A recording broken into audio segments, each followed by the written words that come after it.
So, some people come to stand up comedy through different means. And the next performer was the executive director of San Francisco Suicide Prevention for 30 years. And now she's doing stand up comedy. Please put your hands together for Eve Meyer. Thank you. Thank you for those kind words, Lisa. And Brett Jennings. Wow. So amazing. Thanks. Hello, everybody. So nice to come into your home, which is gorgeous. I mean, you've got that crap on the table, but compared to the usual bar that you do this thing in, you live in Buckingham Palace.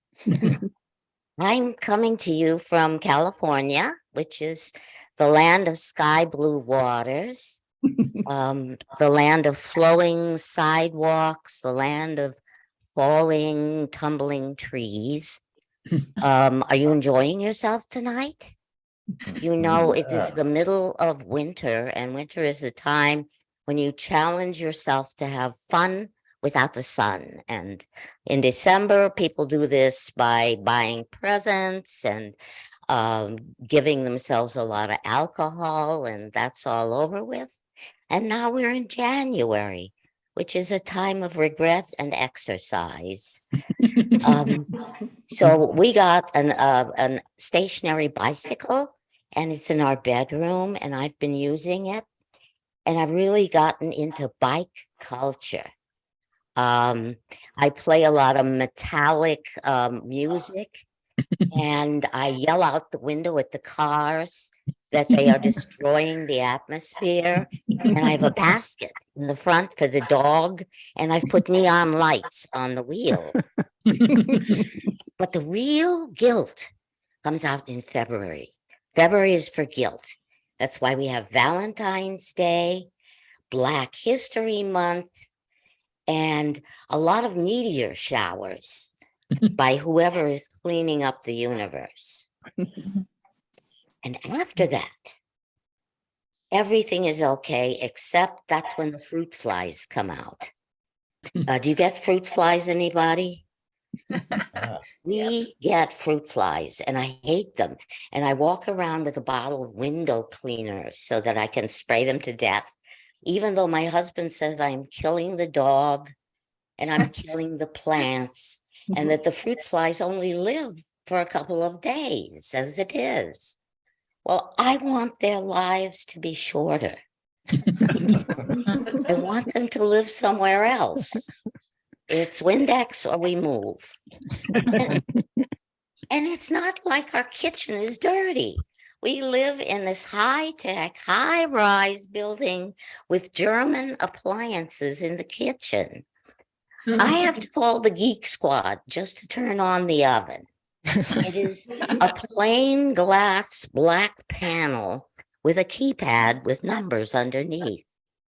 What do I do if I want to bake a chicken?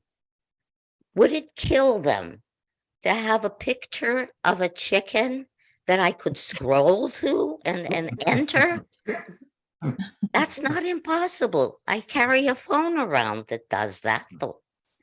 And our son has sent us a moving picture frame that has photographs of him and his girlfriend and each of their dogs doing things, but each of the photographs in the frame only lasts for 15 seconds. This is just long enough for us to notice that something is wrong, but not be able to tell what it is. But the picture frame, it turns out, knows how to cook. And you can stand in front of it and you can say, what am I supposed to do with a stupid pork chop? And a man's voice comes out of it and says, recipes. And then plays you Bach cantatas while you do those things. All of which reminds me that I've gotten older. A certain logic to it, but the inside of my head won't buy it. Even though I'm old on the outside, the inside of me doesn't know this. I mean, sometimes I forget what day of the week it is, but I can ask people about it. But when I don't know what time it is, I ask the picture frame. And he always tells me something different. Instead of books, though, I like to read obituaries. They're very short, but in between the lines, oh my God, the passion. You can imagine the things that led them to go to Hawaii with a special person, or what led them to retire early so they could do fly fishing, or what made them retire and donate all their money to a certain charity, or to have you donate your money to a charity instead of flowers, or which people want the flowers. But the worst part is I found out that when you are old, you are invisible. Yes. To be invisible started with me when I was about 48 and I became translucent. I found out that when I walked down the street, people wouldn't make eye contact with me. Being invisible was absolutely different, though. You don't dare get into a line in a coffee store or an airport, or especially at an escalator. People will just bang into you and knock you over, and they don't know you're there until you yelp. And then they lean over and they pick you up and they say, "I'm so sorry. I didn't see you." Yes, exactly. And there are people who do not see you or hear you. They're called bus drivers. You can jump up and down and yell a lot, and they will still take you to the ballpark when you wanted to go to Ross Dress for Less. And you run into other invisible people. The other day, I went to the dentist's office in this big medical building, and I went to get on the elevator, and I hear a woman's voice say, "Going up."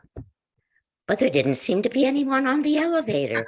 And I realized it was another invisible woman. And I said, "Yes, sweetheart, I'm going up too, and I know just what you're going through." And when I was leaving and going home, she was there again. And she said, "Going down." And I told her, we must have the same dentist.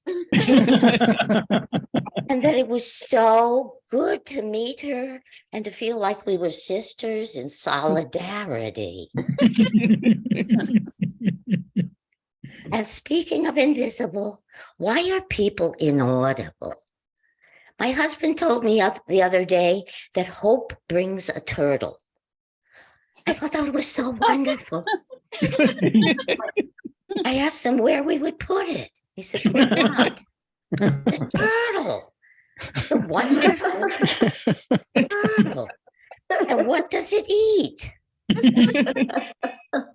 He said, "Hope brings eternal." And I said, "Well, I certainly hope so, because I want that turtle. I hope it eats table scraps." And when you see people on TV, they have subtitles. Why don't regular people have subtitles? On TV, you know exactly what they're doing, even when they have sex. Saying, why do you have to change your behavior when you're old? You have to start by getting hearing aids. When you get hearing aids, there are so many options and choices and possibilities. It's like redoing your kitchen. visible, invisible, in or out of your ear, battery or rechargeable, custom or off the shelf. Finally, you settle on custom, battery, invisible, 2 wads of well-chewed chewing gum is what you get. Now you learn how to operate them. Every morning you have to stick them in your ears with this funny twisting motion so they won't fall on the floor where the dog can find them and eat them. And they make a funny chiming noise every once in a while. That means you have to change the battery. If you've ever put a lentil into the eye of a grasshopper, it is exactly the same process. Except no grasshoppers will be harmed. My mother lives in Texas when she was older.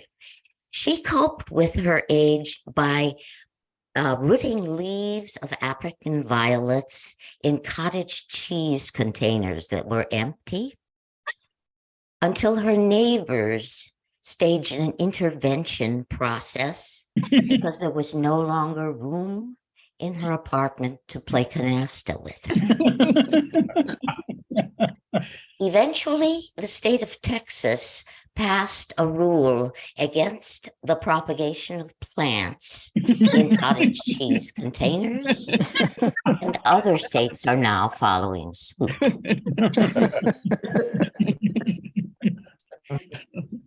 Social media is big on changes in your diet.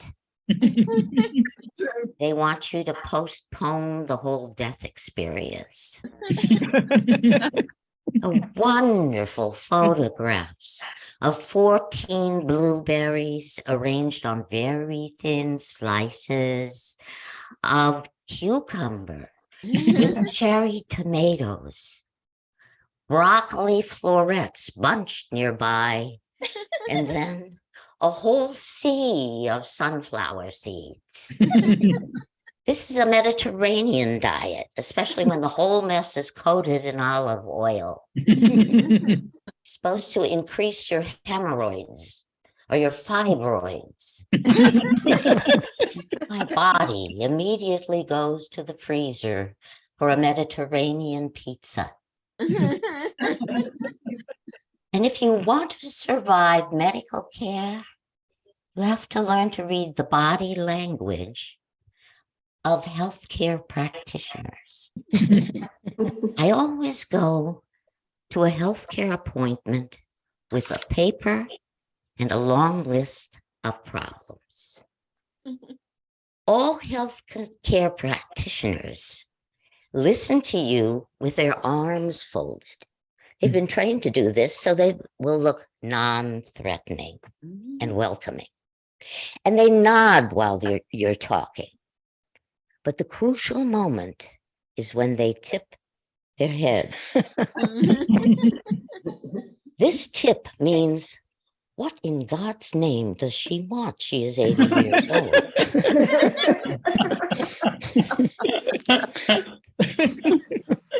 And you have to respond with the words, you know, I realized just now that you have had a terrible day. And you don't want to listen to all these problems of mine.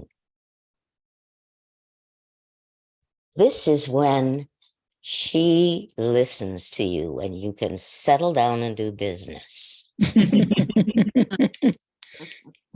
Rule number 4 is that if you're going to be invisible, make your clothing as badass as you can. It's a matter of survival. No more navy blue. No more neutrals. Magenta. The same chartreuse that the crossing guards wear. The construction they wear on orange on the construction sites. Target should have a discrete section for older people, like they have a discrete section for larger people. So you don't have to spend a long time on Poshmark hunting this stuff down. You can just spend it buying something to wear to the Oscars. Listen, you've all been the most wonderful audience in the world. I've had the greatest time with you. I want you to join me having the most wonderful older experience in your lives. Start out by going out, running the streets and giggling. Tell them I sent you. Good night. Yay. Yay. Let's hear it for Eve Meyer. Wonderful, Yeah. Eve. Yay.